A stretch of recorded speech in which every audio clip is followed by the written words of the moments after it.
Fondation oye tika topesa batata na biso mbote na kombo misatu ya bule na kombo ya tata ya mwana pe tata molimo. Merci. Tokosenga na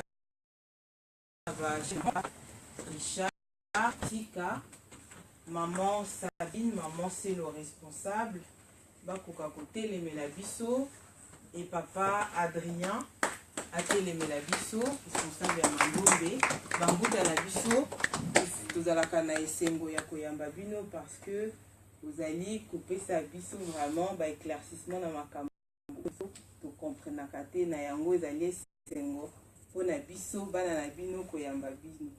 Topesa mbuta na biso mbote na kombo misatu ya bule na kombo ya tata ya mwana pe tata molimo. Merci.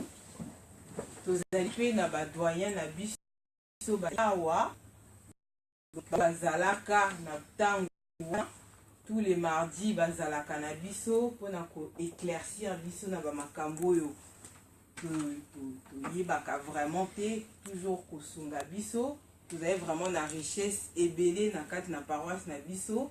Vous êtes très bien encadré na yango wana tokosenga na papa Théo Kitanu atelema po ete tokopesa ye moto.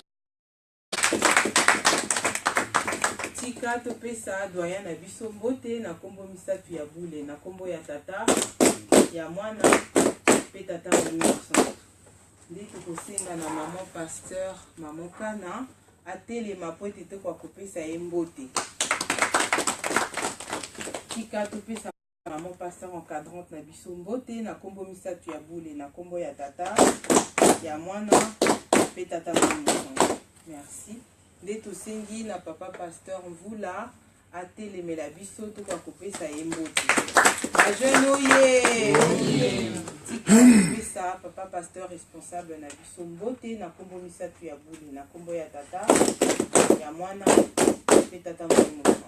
Nde tobengi ye po na suite ya programme na soki si boye na kombo ya tata mwana pe tata molimo. Amen.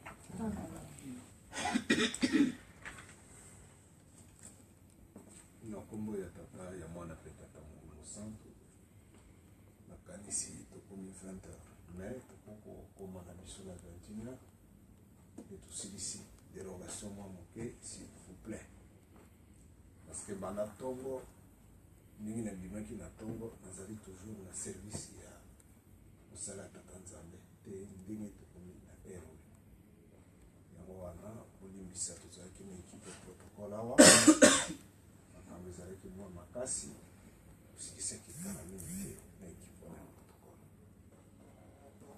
C'est vrai likambo oyo bajeune baeklate yango nabengisaki bachef mouvement mpe baya elingi okola papa Richard Bakomi namoni papa Mbele te na bamosusu esurtout lisusu na papa na biso Adrien asalaka barecherche na papa Basoni ye moto avandi mokamba.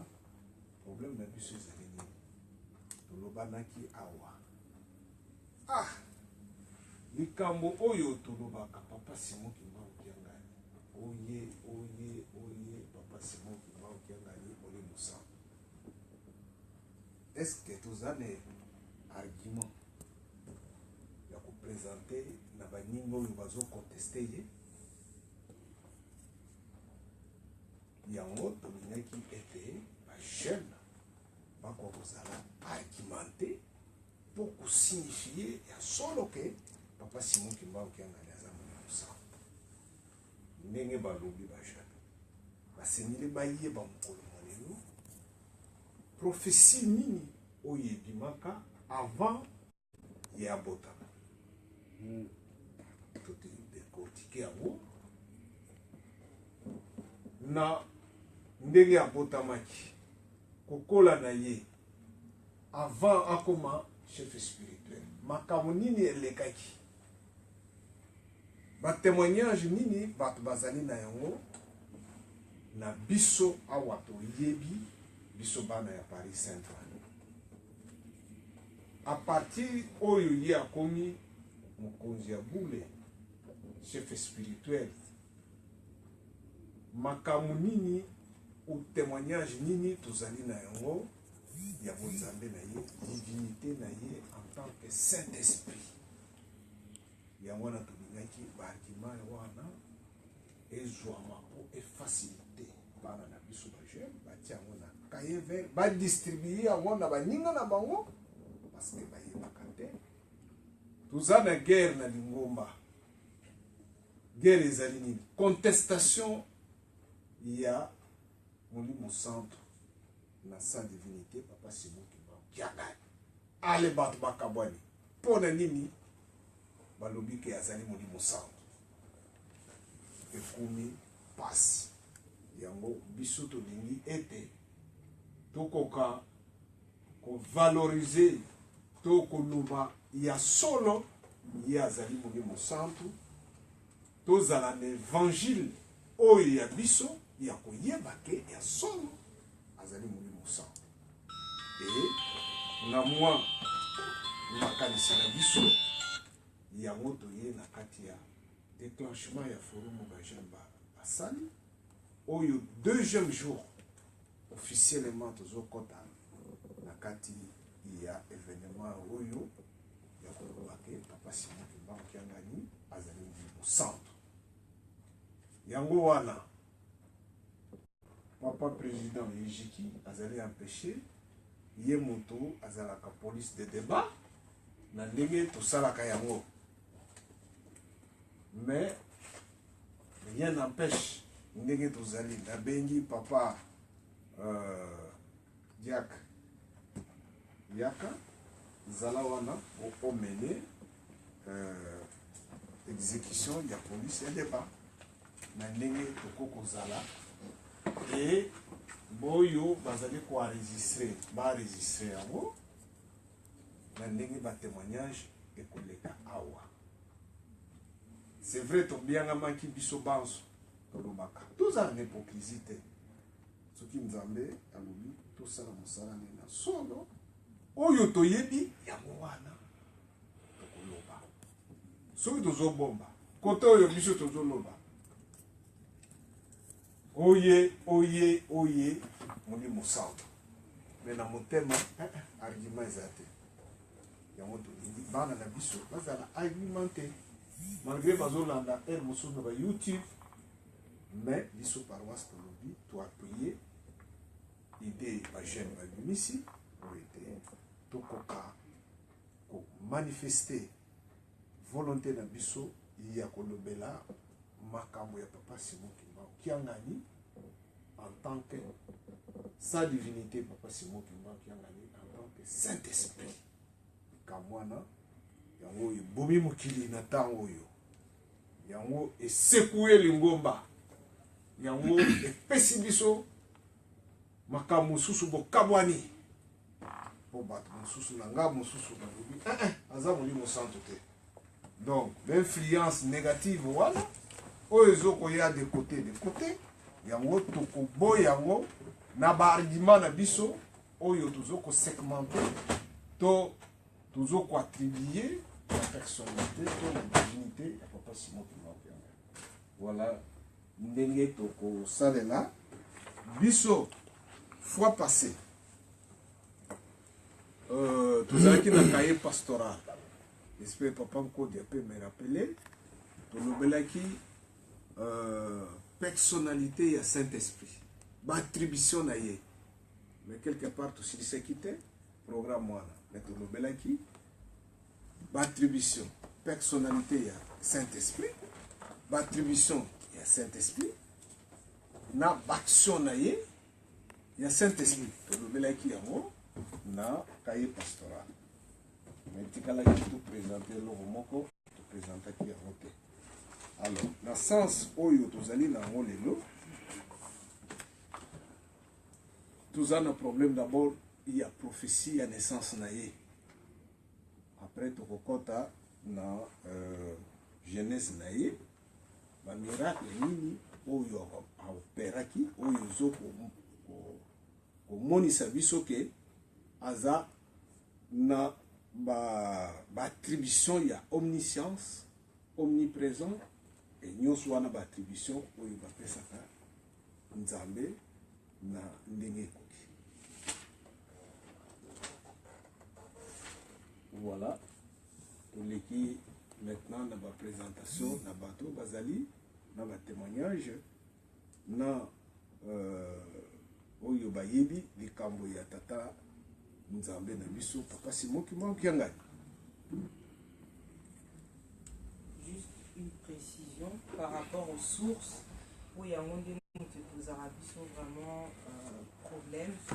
Le bas qui va source fiable la Bible, Banzembo, na maloba ya banvoila, na mikanda linguma.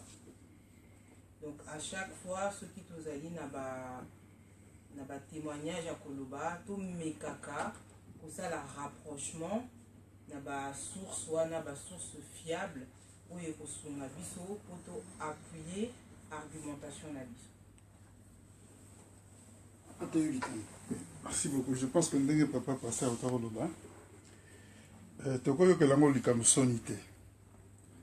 Ezala ba ndekwaye papa Simon Kimbangu bandimaka ete kaza molimo santo. Pas passer à Koloba. Ezala biso pe susu oye me maloba. Ya maloba ka ya sentiment. Asona tomi lobo côté bako tchangai soki ndenge nini. Alors, ndenge maman parle à Koloba. Ba source tous à Lingomba. Jusque-là, l'église kimbangiste a présenté un document officiel sur que Papa Simon Kimbangu il n'y a pas un argument fiable de l'église kimbangiste. Tous allez 10 personnes là, se va poser des questions sur Simon Kimbangu. Et ça, je vais appeler sa réponse. Parce que le département d'évangélisation, et ça, Moussa n'a yé. Mais jusque-là, Abim Sanante. Heureusement, papa, il faut vraiment remercier Mingi, l'initiative vraiment à Zogosa pour la Bajan. Livre vert, c'est bon. Livre vert, ouana, exact, livre vert pour tout Bombayango. Parce que livre vert, ouana, ezali argument, oyo, saint-toi, à Kobimisa, à travers Bajan. Dema, pena, lobby, il faut tout le cas, source. Parce que la source est source historique. Le prophétique n'est pas passé à l'Obaï. Parce que c'est l'église prophétique. Et il y a la source prophétique. Deuxièmement, deuxième source, il y a la source d'enseignement. Dans la source d'enseignement, et pas une papa ami bim sarakaza molimo centre. C'est très important l'enseignement naé. Tant que nous loba, na miso abatu, liboso abajen, na église ami bimsara kaza molimo centre parce que c'est très important donc le bango va écouter surtout source vraiment source ya banzembo ba cantique na biso donc tiango na cadre ya spiritualité. Alors maintenant ceux qui pêchent ces alliés tout approfondir en gros na ba verset biblique parce que le lot au kutana un théologien il y a mela théologie amela ba dogme. Vous savez que nous avons lu mon centre, telle histoire, ne peut pas passer à la vie. Naissance, je prends l'exemple naissance. Oh. Mais comment tu es sûr que naissance est cahier en 51? Comment tu es sûr? Hier, donc vous ne pouvez pas avoir une autre naissance qui est en Kamba, dans 1951. Donc dites-moi, dans le monde, il n'y avait qu'une seule naissance en Kamba. C'est une question fondamentale. Parce que on a une histoire par reportage qui biso.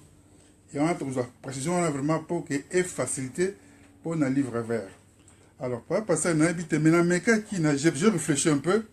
Na banza qui que on ne peut jamais parler de Simon Kimbangu sans parler de Dangé Naguntim.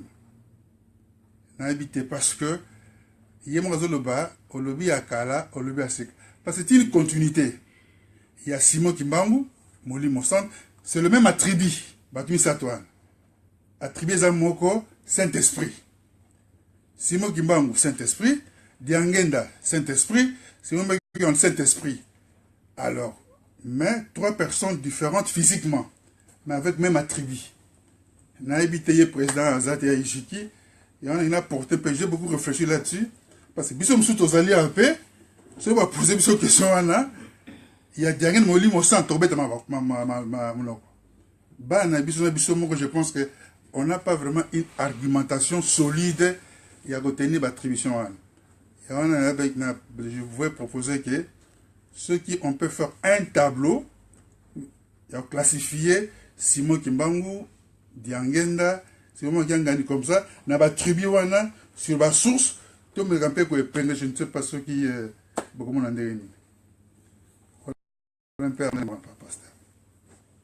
Oui.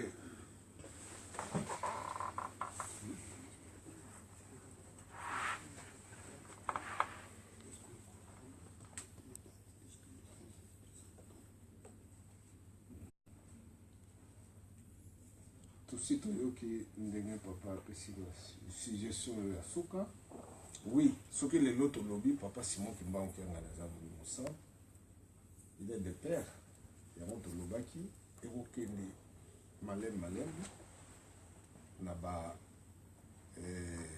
na papa Dengenda après tokosukisa papa Simon Kimbangu c'est-à-dire tobandeli na oyo amonani oyo tozali na ye parce que mutu toujours oyo azali vivant tant bozo témoigner ye ezalaka pe na efficacité moko ya ndenge mosusu na ndenge tokokende na papa Dengenda yango ekorelate biso kopesa biso schéma ti ndenge toko attribuer bango nyonso misato ndenge bazali pour le cas d'espèce ndenge tozoloba biso tolingi bajeune na biso bazala na argument solide na papa Simon Kimbangu kiangani oyo ezokosala bapolémique sur papa Dengenda toyebi ndenge nini elekaki ndenge nini ezali wana mpe tokobimisa mais oyo ezopesa biso polémique nano ezali bajeune bazala argumenteur mpo koyeba ke papa Simon Kimbangu kiangani moni mosantu oyo azali na source prophétique.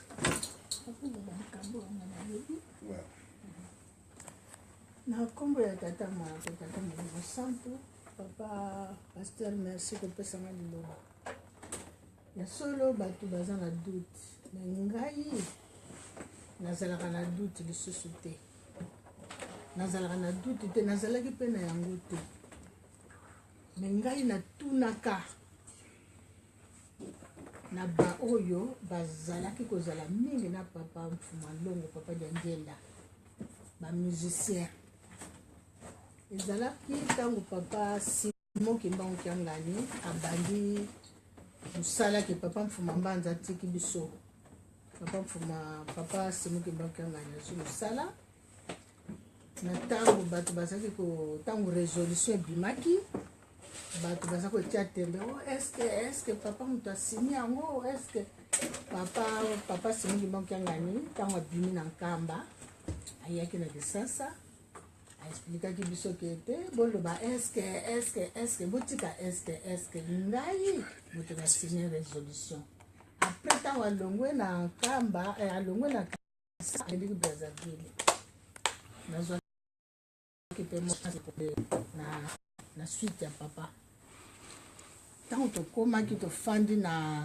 plateau de banana na plateau de 15 ans tofandi na plateau de 15 ans papa pasteur toyebi ke soki bovoyage na papa bato oyo bazaki na bango na loyenge soki ntongo etani babimi koluka biloko na bango na bazando banini biso tozalaki kaka kofanda na kati ya plateau de 15 ans tolobi te toza na voyage na papa biso tokobima te toyaki commerce te mais comme tozali kosanuye ngai nabimisi liloba nazalaki na baninga nalobi ke biso tofandi kaka boya tozolala bapongi tokenda biso kosolola na bamusicien bayebi makambo ebele mpona bapapa tokende kosolola na biso na bamusicien likanisa malamu tokei komona bamusicien ntango tokoki komona bamusicien tovandi baninga balobi lokola ngam nazwaki likambo balobi okasi loba bon nga nazwaki liloba natunaki musicien oyo azalaki kozwa maloba oyo ntango totunaki bango oyo azwaki maloba nkombo na ye ezalaki tata Boyasa awuti kokufa nga nazali na ye deja pota otikali kokufa na Kisasa natikaki kasi atikala kufa boya sanga na tuna na lobi bino boyebi makambo ebele mpona bapapa banda koyebisa biso makambo nini bozalaki kosololaka na bapapa papa boya sa seki alobi mama nakobanda olobela bino makambo papa me tokolala wati tongo ekotana ata sanza mobimba tokobandaka kosolola me bino boilobelanga likambo nini mpenza oyo bino bolingi nga nalobi papa merci ngai nazokotuna yo nalo nga mutu napozaki question nga nabi papa boyasa ndenge nini na bino na biso toza kolandaka tata oyo question nange ezalaki bongo nabosani yango te tata Simon Kimbangu Kiangani nalobi na bango na bino bamusicien na biso ndenge nini toza kolanda ye tata oyo ye alobi mama kana biso bamusicien soki toza kolanda tata oyo omoni biso bata toza faki mare ya kisasa biso tosali mingi na papa diangenda kontima biso toza bato ya faki mare po ezalaki faki na nkamba me faki mare na kisasa na papa na nkamba mpe faki eyalaki alobi biso tosali na papa diangenda soki ezalaki na ndenge ya bomoto wana nde papa boyasa azoloba soki ezalaki na ndenge ya bomoto omoni ke lokola papa badiangenda aza lisusu te peut-être biso tongaki tobanda kotangamaka na bana oyo baza kuna na mokoto me mama kana papa mfumu alongo papa diangenda kuntima alakisaki biso mwana oyo na musapi apo tokoswana na kikongo alobi ntsonga lembo alakisaki biso boye alobi na biso ntango biso tokozala te tala asali mpenza boye mwana yango azalaki mosika donc ebandaki ndenge nini bangi alobaki ke papa Simon Kimbangu Kiangani azwaki mosala azwi mosala na CMZ il fallait voyager akibanda kokende na bato ayaka na poto sikoyo alongo na kisasa pasi azwi mosala akende nkamba wakende kopesa baparent na ye au revoir po basi baprogramme ye mpenza na bato sikoyo ntango akomi kuna papa adiangenda sa yepi makambo yango papa mfuma longo abengi papa boyasa alobi na papa boyasa lukelanga bandeko oyo bino bozalaka na bango naza na likambo koyebisa bino papa boyasa tangelaka biso bato alobi wi faki mobimba tosololaka me papa azali na biso toza 12 atangelaki nga bakombo na bango alobi naluka bango mpo yaza likambo koloba alobi lero wana ezalaki de honneur Cécile na nkamba bamusicien bapanzanaka nabimi na luki tokokaki te nazwaki mwa quelques gens quelques personnes baninga nazongi nga nabi papa bamusicien basi bamipanzaneli oyo kaka namoni bango yalobi likambo te nakopesa bino mission yango alobi nayebisi bino boye bokende kopesela nga mwana wana conseil pamba te ye akoki kokende poto te tanke nano afandi na esika wana te batata bamama bolanda wana nazoloba makambo papa boyasa papa Simon Kimbangu Kiangani akoki kovoyager na poto te akoki kokende kuna te po tanke nano afandi na esika wana te bamindele baza na misu bakomona ye ntango bakomona ye papa akamati maboko atina mutu papa boyasa alobi papa diangenda kuntima ti maboko na mutu alobi soki yake na poto nga na diangenda nakosala nini alobi bokende kopesela ngai ye conseil na aza na mosala na poto te ye aza na mosala ne monene awa akoki kokende na poto te bokende koluka ye bopese conseil ke atika makambo mosala wana po ngai naza papa leki bano yanga baza na poto lelo awa soki nga kaka nalobi nende okokende poto te ntango likambo ekokende awa na ngombe kintsuka nakobima tata leki ya mabe abi bokende opesela ngai ye conseil papa bango balobi mwana nani papa bango balobi papa Siros papa pesi bango réponse alobi bino bobengaki papa Siros kasi kombo na ye Simo Kimbangu aza koloba na Kikongo nene wa nkumbwani nene wa yani muntu donc monene ya kombo na ye monene ya ye mutu wana papa Mfuma Longo alobi na ba musicien wana d'ailleurs tango biso kutu tokozala te mwana ye wana bango siko babimi na libanda bi mama kana biso to bimi na libanda siko to kumukoloba yinkolo mwana kutu azo kunduko ko ba uloba na mwana te sike biso to kokoka tokende kaka lokola ye muka tindi mususu alobi tokende nani kosambela na Kilongo bake bamemani na Kilongo babondeli le babondeli bamoni pe papa Simo Kimbangu Kiangani papa Siros baza kobenga ye kota ndako ya muke papa Mfuma Mbanza zaka kofanda liboso manda kwango ya muke za wana pembe na residence sikoyo bango balibotokende tango bakei bakoma papa Siros boya abisito yoki makamo moko kuna makamo nango bisito yoki bino boyoki makamo nini azaki très content bino boyoki makamo nini bisito yoki ko zumu salo lingo ke na poto alobi namtaye bisibino monika ndenka basolo sikwa le bango balobi ndeme no yo na poto kuna musala nweza nini musala nweza kuna te yo musala na yo zali papa Simo Kimbangu Kiangani le ayo kibongo donc amoni te penda baze banguna nanga alobi te ngai nazamona liboso na libota ifona na kena zo musala ifona sala pona sala sape baboti nanga tela kaka baboti nanga ndenge bazali na mboka wa pasi tout ça nga nazamona mobali ya liboso na kata libota wana siko na zo musala bozo le balanga nini bolonga makambo wana ale papa donc na Kikongo c'est de yungu mukandenga lobaki nanga kieke ina ya kiti na mai donc po amata na ngombe akiti donc bakoka kiyete bazonge pa papa bapesi rapport na papa le bapesi rapport na papa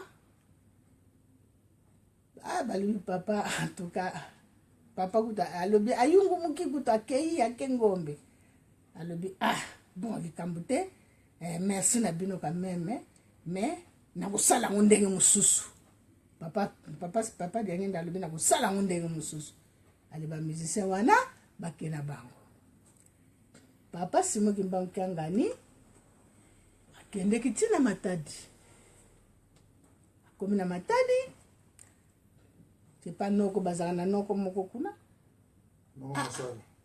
ndenge nini alobi noko ngana yepo noko na zumusala na compagnie maritime na écoute naza programme il faut na voyager na bateau ezokende siko noko alobi c'est comme ça bakiti na port po bakende kotala bateau azwa confirmation ekokende kana erne bakina pugona nani nazoloba papa Boya Samutaza ko raconter biso bakomi na port à se présenter atali balobi oui oza programmé bateau eza kokende lobi na tongo donc lobi na tongo yo yaka bateau ezokende lobi na tongo papa Simo Kimbangu Kiangani na sepeli bazongi na noko ke lobi na tongo yel faye na tongo pena po ko voyager na bateau bazongi na ndako bateau tikali wana ekomi na butu wana bateau fiu ekei donc arate na tongo akende ke bakomi kotombokela ye mais yo zalaki wapi siko moko azangi na kati équipage nini donc d'après ba musicien ke ndenge papa alobaki na kosala yango na ndenge mususu papa asalaki ndenge wana mpona koampeshe ye po akoki koya na poto te tant que nanu afandi ne bonga wana te donc azalaki aza tata moko asiapona maka engai na kondimaka yango parce que eza biblique kolo Yesu alobi na ba Yuda ke bolelaka Eli prophète na bino Eli amataka kutu likola monaka liwate bolelaka ye mais Eli azongi kati na bino tande bosali ye mais Jean Baptiste bokati mutu Eli te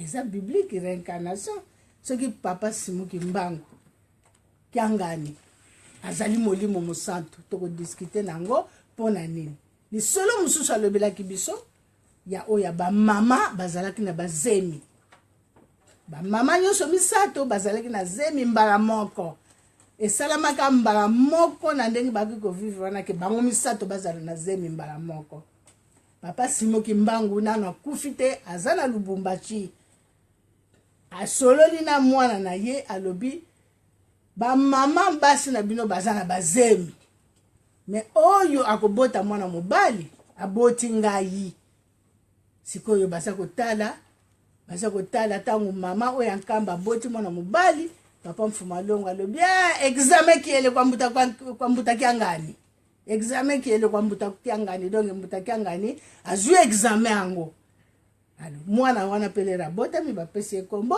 Simuki Mbangu kiangani azwi yango na authenticité kombo na ye biso toyebelaki ebanda kala tokobenga ye papa Sirosi donc kombo na ye Simuki Mbangu ya kombo wana na lero wana bakoki koloba yango te po soko olobi yango okangami bakobenge kombo mosusu bakomi kobenge Kyula Jacob ozomona bon ngai nesika wana batata mpe bamama nakoki naza su na témoignage moko me nasuki nanu wana nakomba tata mwana mpe molimo santu amen. Merci.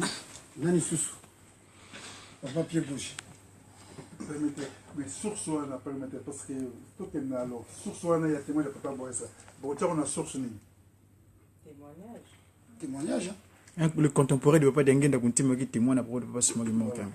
donc on a besoin de source Un contemporain de papa Dengue Ndakuntima.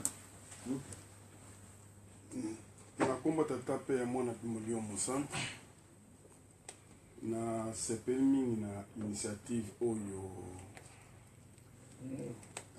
paroisse esili kozwa parce que ntango tozoya poto toyaki na bamission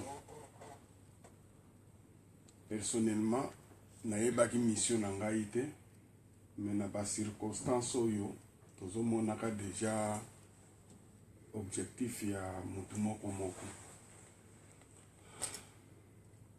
nakobakisa témoignage si prophétie ya papa Simuki Mbangu mpona botama ya papa Simuki Mbangu kiangani na banti na ntango wana papa Simuki Mbangu ntango alobi basi na ngai misato mais so totali dans l'histoire basi balaki misato te balaki mine mais tokotuna question pourquoi mine batangaki ye te point d'interrogation et puis bana mibali babotamaki mpe mibale pourquoi oyo mosusu batangaka ye te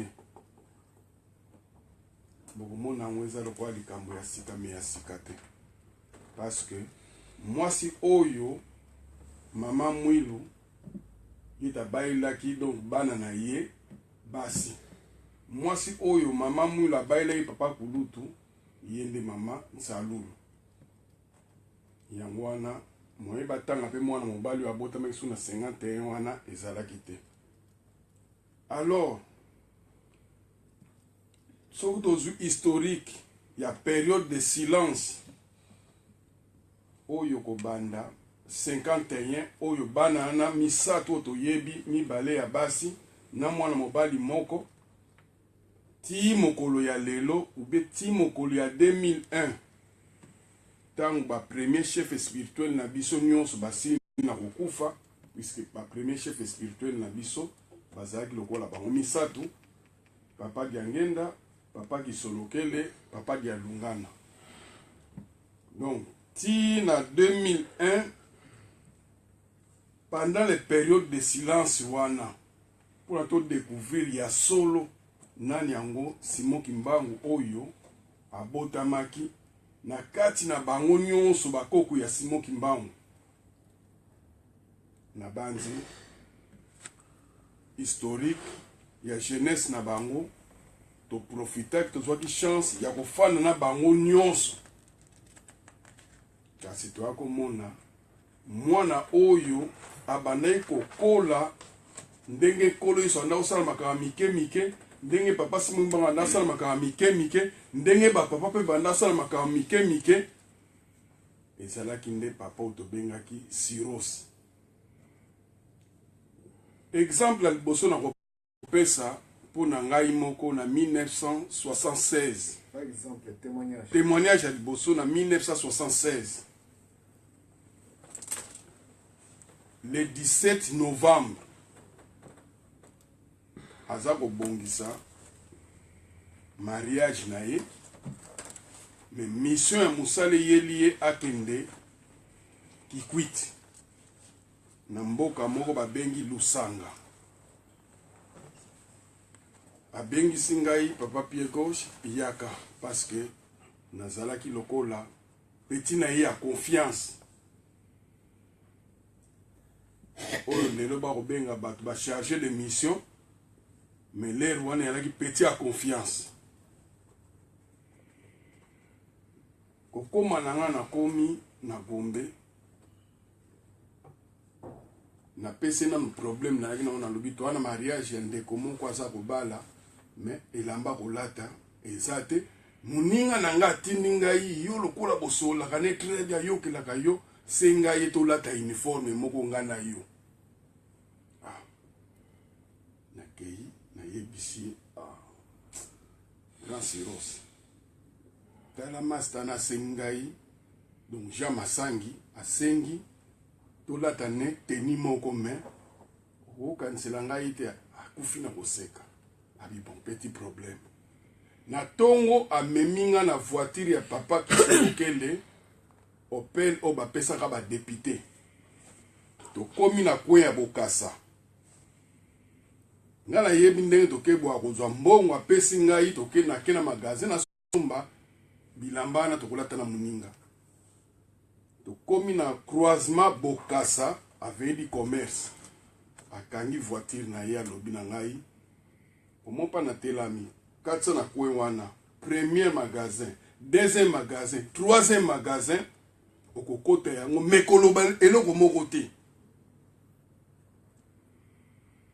Oyoki nganga bina yoki. Na kiti, na katisi na kwe, premier magasin, deuxième, troisième magasin, mundela bimi, aye, patron. Oza na pose eloko nini? Na koti mundela fukami na lakisi mundele na lobi naza na posa ya oyo mibale ato azuli baya kitisi yango apesi mwasi na ye ambale yango mundela fukami apesi ngai na bimi na ye na voiture na ye kolakisa ye alobi likambo oyo koloba na mutu te surtout na papa nanga koloba te bomba yango secret na yo tolongwe na ye tilimete epa ya banda kosala nabi siroso azalaka mystique ntokomi na musala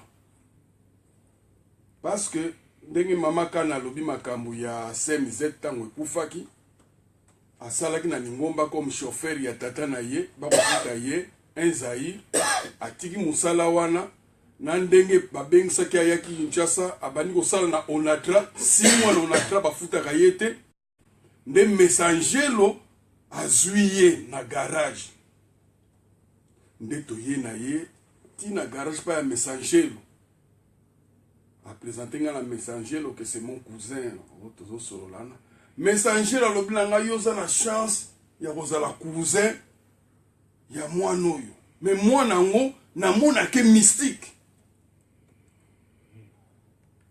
Omonake mystique ndenge nini habite parce que biso na poto awa toza na système so kamni zo en panne baye na valise et ko détecter en panne mais mwana oyo te so en panne yali amonga kamni bo fungole place wana azalaki un bon mécanicien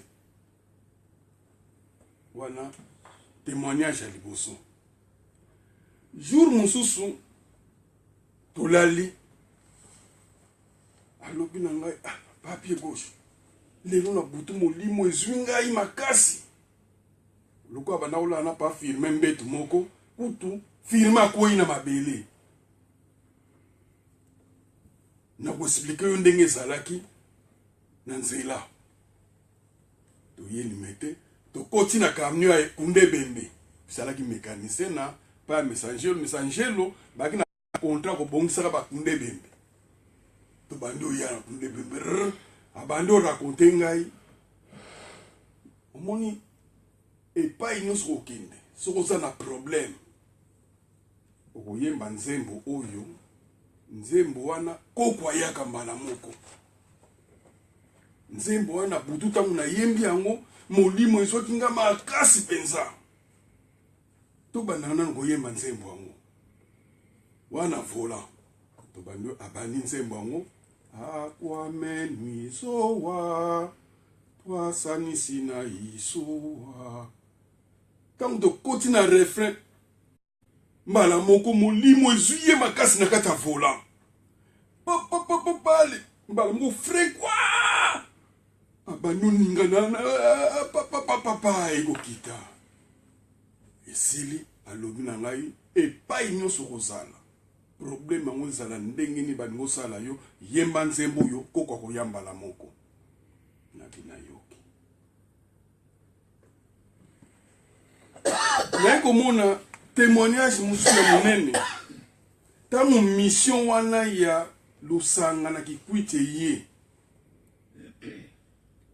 a repoussé date ya mariage eninga aza na 76 eke na 77 parce que kuna akendaki kosala révision ya moteur lokola société oyo messager oyo bazalaki na contrat ya kobongisa bacamion nango ezalaki société contonnière bacamion elongo ya Kinshasa en convoi ti Lodja sikoyo na convoi en même temps banda kosala nzela ya Kikwiti banda kotiango goudron bacamion komo dévier ezozwaka babulungu lusanga ndenge badeviaki banzela alors camion moko na kati ya cortège ekufaki moteur etapaki nde batindaki mécanicien lokola ye azalaki lokola chef de garage ye nde akende mission wana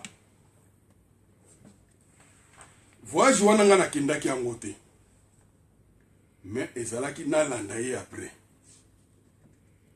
ndenge na kobongisama na ye ntango akomi na voyage lokola kaka mutu nyonso bazwi ye bapesi ye place epai ya basango alalaka na ntongo akei abongisi camion na poko akozonga epai ya basango atuni renseignement eske awa église kimbangisi ezali te ate église kimbangisi ezalaka na suka sango ekei ke toyambi mwana diangenda kuna lokola pamfuma mbanza ayebana te kaka diangenda mwana diangenda toyambi ye kuna ntango bazwi sango wana paster aye ake apandi su sango yango bato bakomoya na maladi akomosalisa na hôpital ya basango yalaki wana na lusanga pelzet maladi bato nyonso basili basango babengani ye aye Kikwiti akomi Kikwiti abandi lisusu makambo na Kikwiti oyo eningisaki Kikwiti azongi Kinshasa apesi ngai compte rendu abi cette fois-ci yo ozali kokende Kikwiti wana première mission atinda nga na 77 na veille ya mariage ozokende Kikwiti kobimisela nga mutu moko ya diama azali kuna mais lero kozwa diama yango mela yango po ezalaki mobeko mutu akokoleka na diama te azwi abongisi ngai na ndenge na ngala yebi te kabongisi ngai me namoni ntango apesi nga mbote ya bon voyage atyenga linzaka na loboko ndenge ezalaka tobengaka yango soki olingi nzele opesi ye mbote boye otie ye boye ye atyenga ndenge wana nga sikoyo ntango tokabwani na ye mpo anazwa nzela na nzela nazwi ide non nakokoleka nakende voyage boye te fonaki nosignale papa ke papa simo atindi ngai abongisa ngai mpe me ntango na ye mokoto nafukami mpo na papa simbanga papa alobi na ngai nakosimba yo te tata sabongisi yo tata sabongisi nga bon natelami na nga bato bacomprendre te natelami nazwi nzela na ke kikwiti na komi kikwiti na zwi mutu azalaki na diama na babarriere toza kolega bapolisier to bagendarme so bapolisier bazomona ngai te bakomona tata wana me nga bazomona nga te tata na motuna me yo oza nani oza ndenge nini me ngai nayebi ke lokola ganga film asimbaki nga boye seke apesai nga mystique namonanaka te nakomi ti Kinshasa nakomi ikuti se na zwi tozongi na ye nakomi Kinshasa 3 jours après diamant ngo ezobima te Constipation. mais puisaki diamant mpenza bleu ya monene diamant na kati ya diamant croix ezali nabime nakokufa aseki azwi loboko abeti 3 fois apesi nga mai ya nkamba diare diama ebimi e diama na ntango wana elingi etekama na prix moko oyo ezalaki incroyable mais diama wana topesi yango papa Loso alaki directeur administratif ya Air Zaïre papa Loso apesi yango mundele na bango mundele azwi diama akimi na yango biso na mbinza tofandi tokozelaka rapport ya mbongo totala papa bengisi biso tokei papa Loso akolela na se papa lobi atumi tato nakenda kozwa ozwaki diama wapi abite mwana ngai ya mwasi na ndundu azalaki na makango ya soda yibaki diama apesi ye yeba yibi apesi na ngai alobi ndenge mpe tata na mundela yibi ekokende ekozonga ti epai eutaki papa Simon Kimbangu kiangani a regrete mais tokobonga te tokosala boye te nasala boye ezosimba te nyonso wana alingi te abonga témoignage ya monene ntango ekomi sikoyo abali le 17 décembre ndako ya monene lokumu ke abali mwana diangenda mama Sidona azalaki na lokumu abali mwana diangenda mais papa diangenda maladi makasi alingi kokufa papa diangenda puisque lere papa banda kobela soki yo oza pembeni na ye okosentir ke moto oyo lobi kutu mosika abanda kokoka maladi te alobi na papa chargé ya SPC papa Maurice komba mboka diteli bengela ngai tata conversation na papa biso toyalaki te wana papa ditele aye koyebisa biso yango na ndako na circonstance nini premier jour ayebisi ye lobi na ntongo lero koya boya na tata nzela moko ditele abimi ayebisi bacollègue na ye bavie Bertelo oyo nyonso basaka na cabinet ke efe ya kisi papa azomela epesi bilobela alobi na nga lobi na ntongo soki na ye na tata na ye bango bamoni yango c'est normal eza efe ya bakisi lobi na ntongo ditele akomi lokola ezalaki habitude na bango bato bagene ya cabinet soki okomi oke na chambre opesi papa mbote ditele akota boye papa alobi oui mon père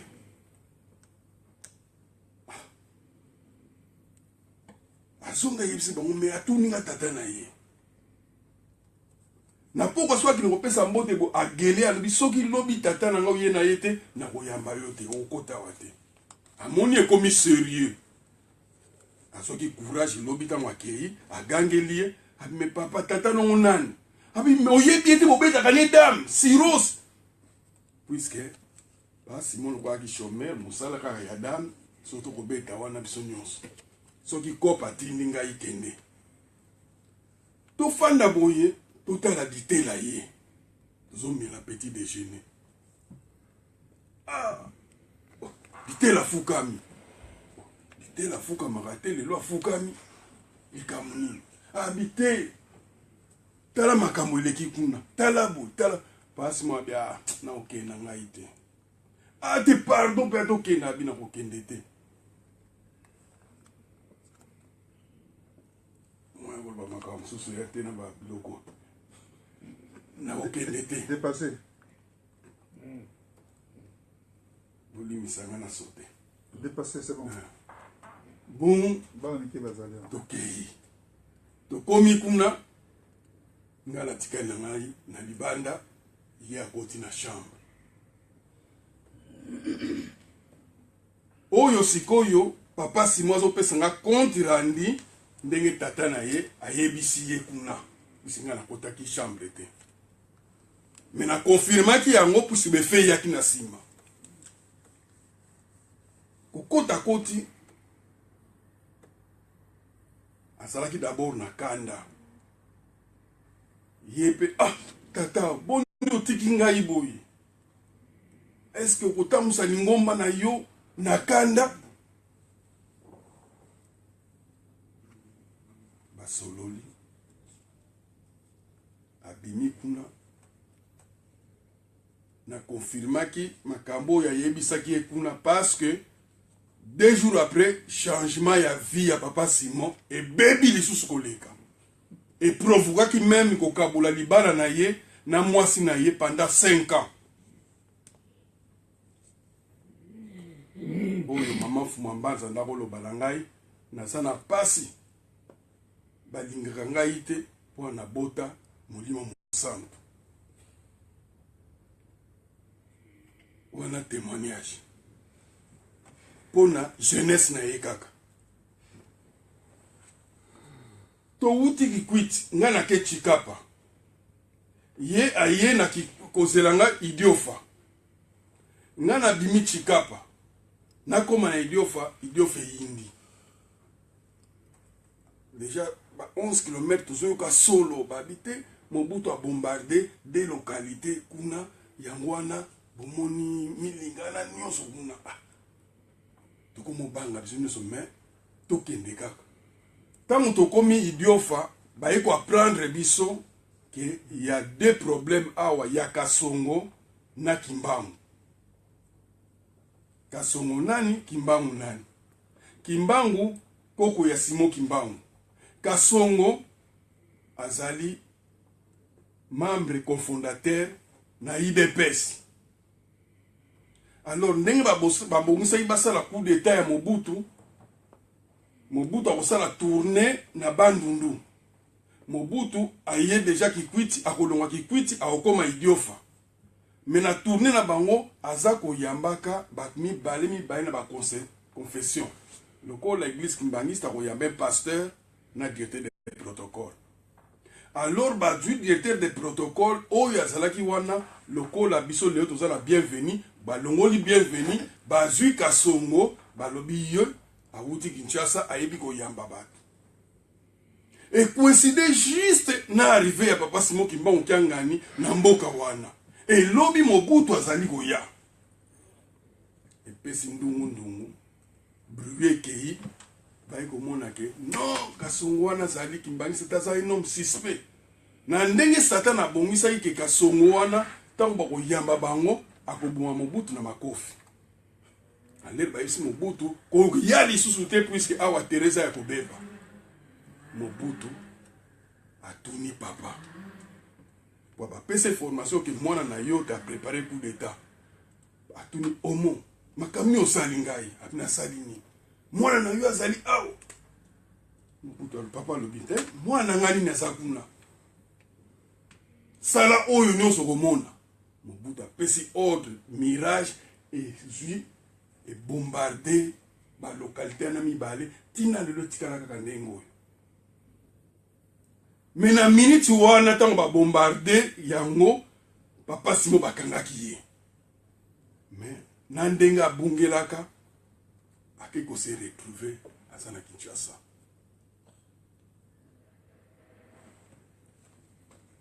Pona kolakisa Kinzambe na ye. Yango wana moi témoignage o na wiko pesa mkola lelo yango wana mais lokola tozala ba continuité ba mbula mususu ba sanza mususu. Merci Papier Gauche. Vraiment un témoignage source nango boss de vie as un témoin oculaire. Voilà. Tout met clé nango. Quand vous avez dans l'histoire de témoignage, nous 2 minutes. Voilà. 2 minutes, c'est possible.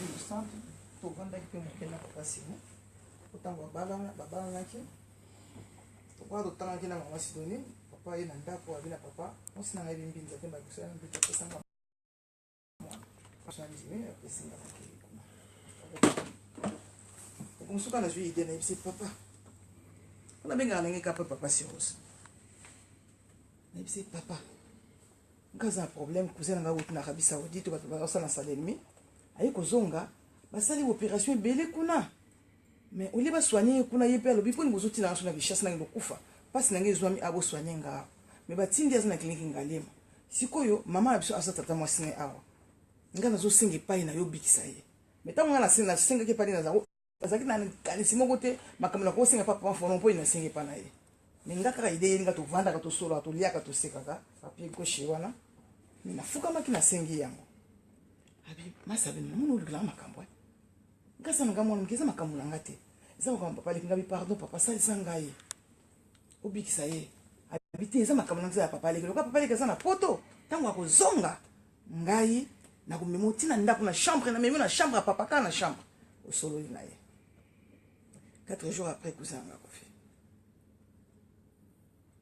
baye bisanga ye ngana bisena fuka misu mama ka ko mkola ngasa kipena tongo place wana ye baye bise papa na ye bisa kyoni ta c'est ce que cousin nga ko fi le kosaki nga obumbela kinga okosaki nga nzoka ndeso yo sali saki ye nga ko bika abi tete salinga mbruye nga nokino kya jumbonga pesinga bi landa mama siaki landa ye po baza kovanda pe na limité landa ye okende na salika na bimi na ndako zaki kota cuisine na kitika bescalia cuisine na bina na zongi na bi papa omoni kasi ndenge nini po mama sa tata mwasi na ye déjà tango ya yaki na maladi ba bombeli mama po avant na limité na ndako noko na ye donc mutazando ki monene kone zali mama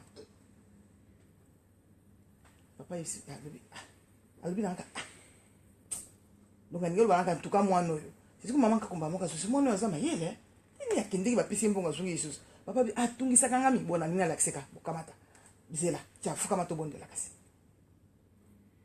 donc yebisi mama kako aninga laksanga kaka albi na fuka mato bondela bondeli ayebisi na kasikende sikoyo na kenga kokuta mama pepo ba bombela ki mama mutalali moko ba bombeli mama ebisi kusena biso moka zaka na ngaba bon mama na bila yete pona nini habi po ayebite soka yebanda babi awa biso so matango debi kaka mama ye ba binga pe na yebaki mama ko ya mitongo etani boye mama zo yate tozo kende deja kokunda moto ba mona pe ye kusena so saka makasi ayaki mbango ayebisa mama pe akomi ayekuta bango bakomi na commissariat meti boza ovanda na sima commissariat bazo kende kamie kufi mama amati biso tango toye asiba kendeki to vandi kaka na sekono to kelele tango ekomi na poko balobi to matanga po akufaki dimanche akudie lundi to kufandisa matanga ti samedi te batu nyonso ozala nani uti wapi zongana na ndako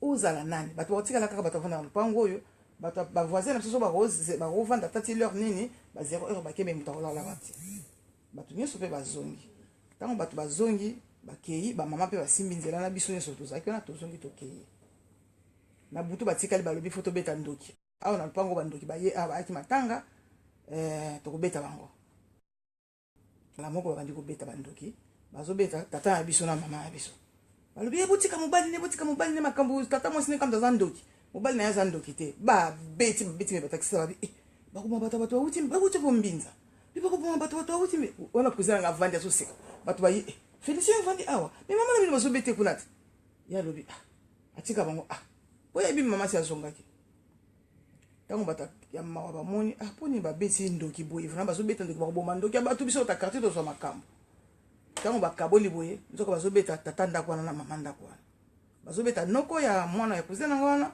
na mobali na ye bato bakamwe iza ndenge nini siko batamboka na biso musu bazozwa ba idée mais balaki bato nyonso bakende biso tovandaka biso bato ya quartier mais bato ya mbinza bakendeki kala engana monaki moto ya mbinza akendeki bakendeki yango wana ntango cousin na biso azongisa ye koyebisa biso balobi na ye landa ti kuna mpo yemasa bino azali kende koyebisa ba makambo oyo balandi nga mpe bayebisi nga bipapa tala makambo bayebisa nga boye mponi osalaki nga boye yokoki ndenge kolamusa ye ti mponi osalaki nga boye ayebisanga kabi po ntango na nga na nekokaki te ntango azobisanga manga papa ndeke ndelakisa ke ye moko moto akoki kosala yango ntango wana ekokaki te na ye mpe nde akokokufa na ye kaka yango wana azelisaki ngai o papa leki naza na batémoignage ebeli place wana melo kwasa ntango merci Marcelo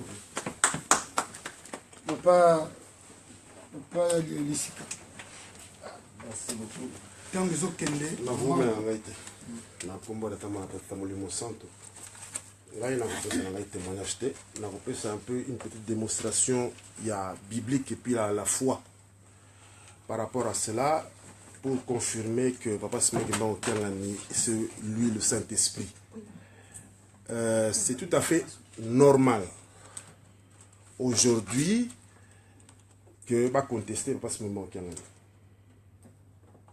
Alors, namonaki papa Théo abinisaki que to banda na papa Diangenda. Pour papa Diangenda, il n'y a plus de contestation aujourd'hui. Voir même Batali Banda, va contester sur papa Diangenda.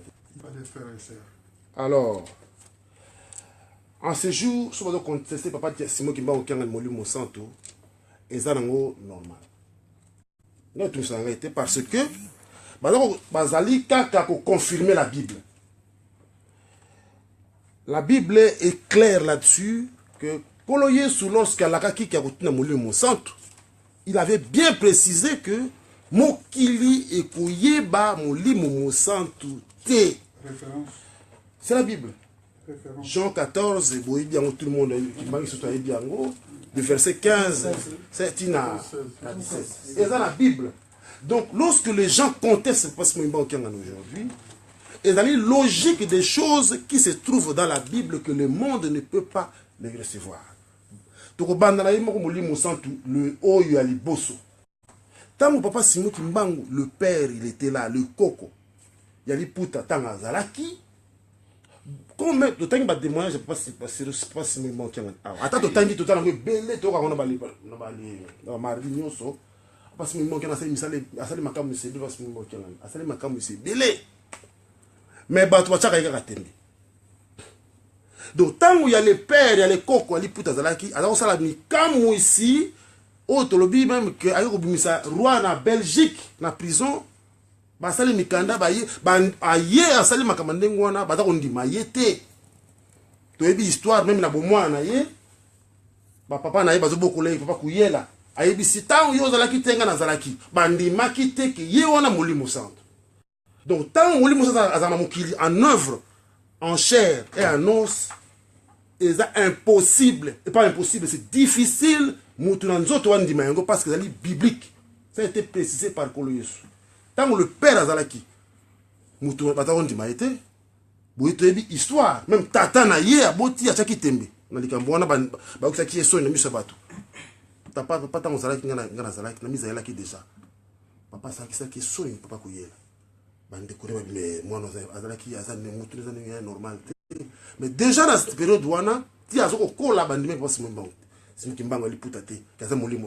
mais aujourd'hui, quand papa Simon a qui papa Diangenda papa Simon Kimbangu wana vraiment azali nzambe même taximan photo partout en Afrique démontrer partout mais Diangenda non.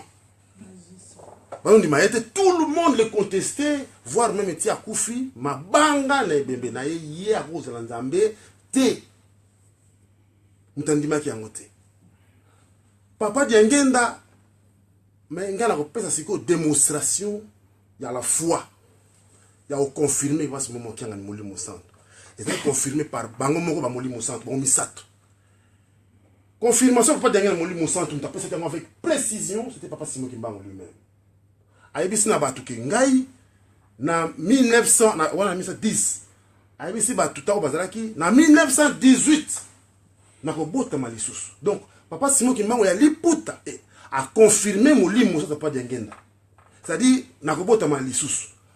Total na 1918 ntabota makeza ki Papa Diangenda continue. A confirmé que yango même tango bazaki na prison Papa Diangenda za tout le temps ceux qui passe Simon Kimbangu ya ndako Papa Diangenda kako kangaite parce que ils allaient la même personne. Et après qui a confirmé que Papa Simon Kimba Okianga dans Molimo Santo, c'est Papa Diangenda Kuntima lui-même en public. Mais il n'a pas cité le nom.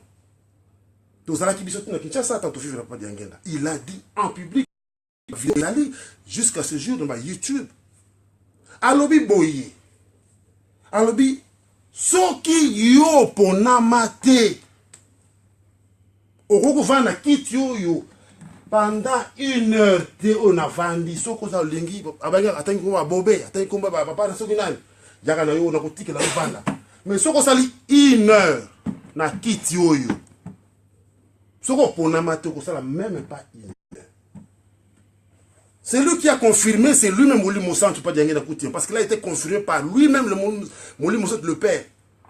Alors soko sali papa Simon qui bon qui en a sali combien d'années?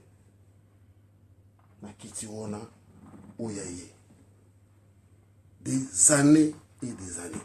Donc Moutou a confirmé Molimo Santo na c'est lui-même papa Diangé na Molimo Santo. Nous ne cherchons pas la confirmation ailleurs. Mais aujourd'hui, il doit continuer à être contesté. Mais, na koyebi sa ressource. Na kotanga kombote. Bandeko na ye, moko va confirmer ki Molimo Santo na ye, moi j'étais là présent à Kinshasa. Papa Simon Kimba Okianga na ko inauguré temple Lubumbashi. Wana papa Fumbanza zali vivant. Aye il y a 2 témoins. Moko na Brazzaville, moko na katabana wana bandeko na ye propre zolba. Je ne cite pas les noms. Moko na Brazzaville a Koufa déjà. Moko na Kinshasa azali telo. Papa Simon Kimba Okianga a fait explication ya ndoto lycée so pesa ya moko ya oyo tozala tout le temps. Alors bah en public dans centre d'accueil que il y a moins de Maman a famille ceux qui font le port de boti batali babola batia kaya zonga ka pesa explication wana na kati ya bana moko zo ki parole albo moni muto ayeko batindi na ayeko fungola papa lobaka na biso mutako inaugurer temple Lubumbashi ko za tata na ye oyo batindi za tata na biso buzo mona ko ya na biso ma tata na biso muto lobaki yango nde kuna ye propre. Donc, il a été confirmé, il a la preuve des alliés, et bien, donc, après 6 mois d'explication, on a ma les mingi pendant le salaire, la preuve des alliés, parce que bah miracle, parce que moi qui a salle qui est alliés énorme, n'engue maman le bien ça pour nous soutenir les alliés, ngapé les alliés, mais tant ils ont suscité, mais après c'est la démonstration biblique et de la foi qui a été confirmée. Simon Kimba le père, il y a Koko a confirmé qu'il Diangenda, mon papa Diangenda, mon centre. Après Diangenda, c'est lui-même qui a confirmé qu'il Molimo Santo pas sur mon banquier. Et aujourd'hui, s'il est contesté parce qu'il a encore un autre oyo qui a été précisé par Koloye ce que Molimo Santo vous en a bino libella mais perse mon kilego c'est tout à fait logique. Si on va contester, on va battre. Parce que Bisonde nous appartient à nous. Le problème c'est que les lois, papa c'est moment qui va contester pourquoi. Va contester parce que moment qui est dans par rapport à comportement na biso et donc correspondre était na mouton tambulsa biso. C'est-à-dire et ça le coup papa ngana riche ngai papa riche na j'ai beaucoup d'argent. Butu mona bana na makolo. Botala mona kaka botala kaka bino ngai na mbongo ebele. Bana ngaba ke na makolo. C'est ça ce qui se passe à l'église Kimbangisi aujourd'hui. À ce moment il est saint, il est Molimo Santo. Mais biso bita molina biso ba jeune.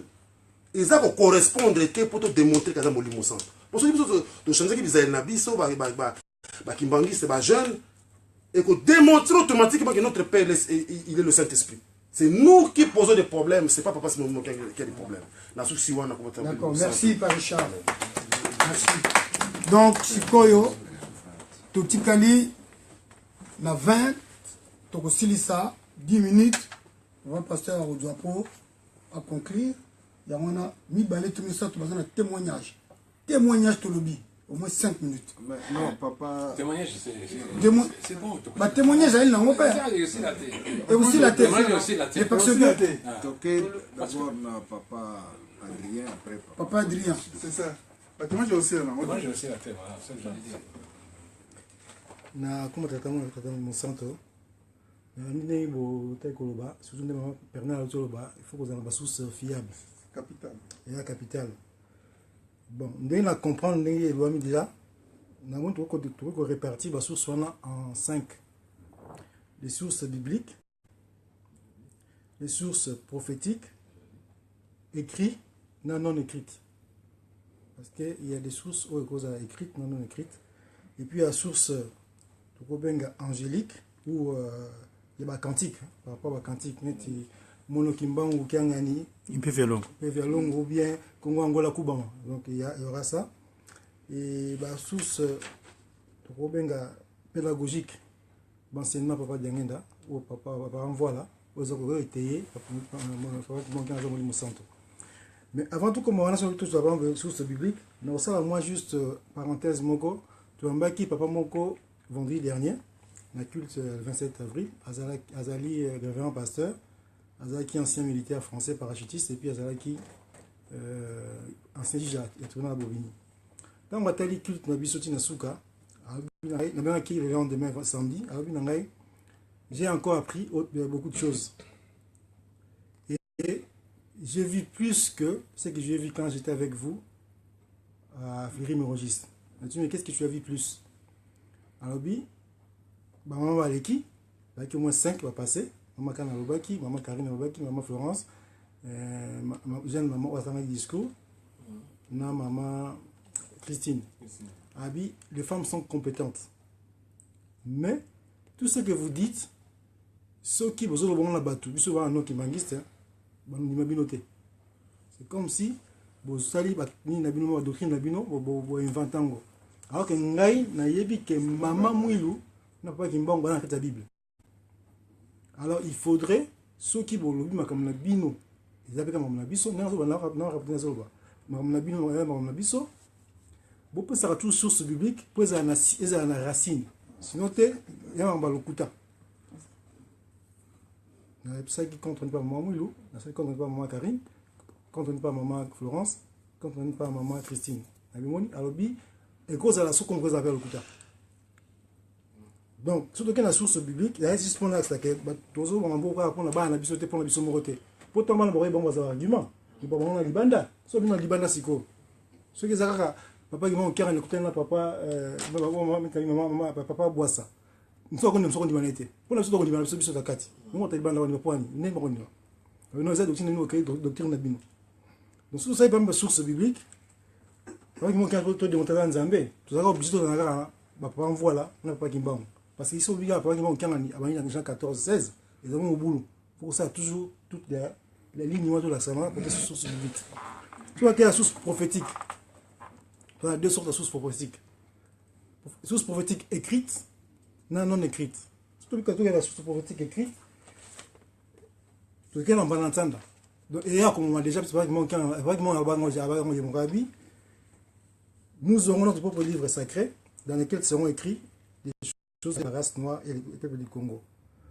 Un instructeur viendra avant mon retour pour écrire ces livres. Un instructeur, tu es billet, papa Diangé d'Assanesso, 32 ans. Avant mon retour, il y a une source écrite. En source prophétique, tu as un papa Diangé d'Alobi, Kombo Naye, Monena Kombo Naye, c'est déjà une prophétie. Mais il y a des sources non écrites. Mais sources non écrites, il y a un témoignage de papa Boissa. Bouyassa. Voilà. Donc, tout ça, la source verbale, qu'on appelle témoignage. Donc, on peut distinguer source biblique, source prophétique écrite et non écrite, source verbale, donc entre parenthèses témoignage, source angélique, ma cantique, puis c'est inspiré par ange, source pédagogique, enseignement par envoi. Surtout que nous avons des gens, c'est pour tout parce que le but c'est l'ambassadeur. Pour ceux qui ont la quantité, il faut y aller libanda. Pour pas maîtriser. Mais est-ce qu'ils vont convaincre l'extérieur ou pas? Parce que le but c'est toi, il faut dire à ta libanda, il y a côté dans la quantité. C'est une mission de biso, une des missions de biso. Mission de côté en Kamba, nous avons ambassadeur. Donc il faut toujours la racine moko pour ça et tout ça ma casse yako mission de libanda. Donc pour continuer, il y a juste pour nous éclairer la session. Comment tu as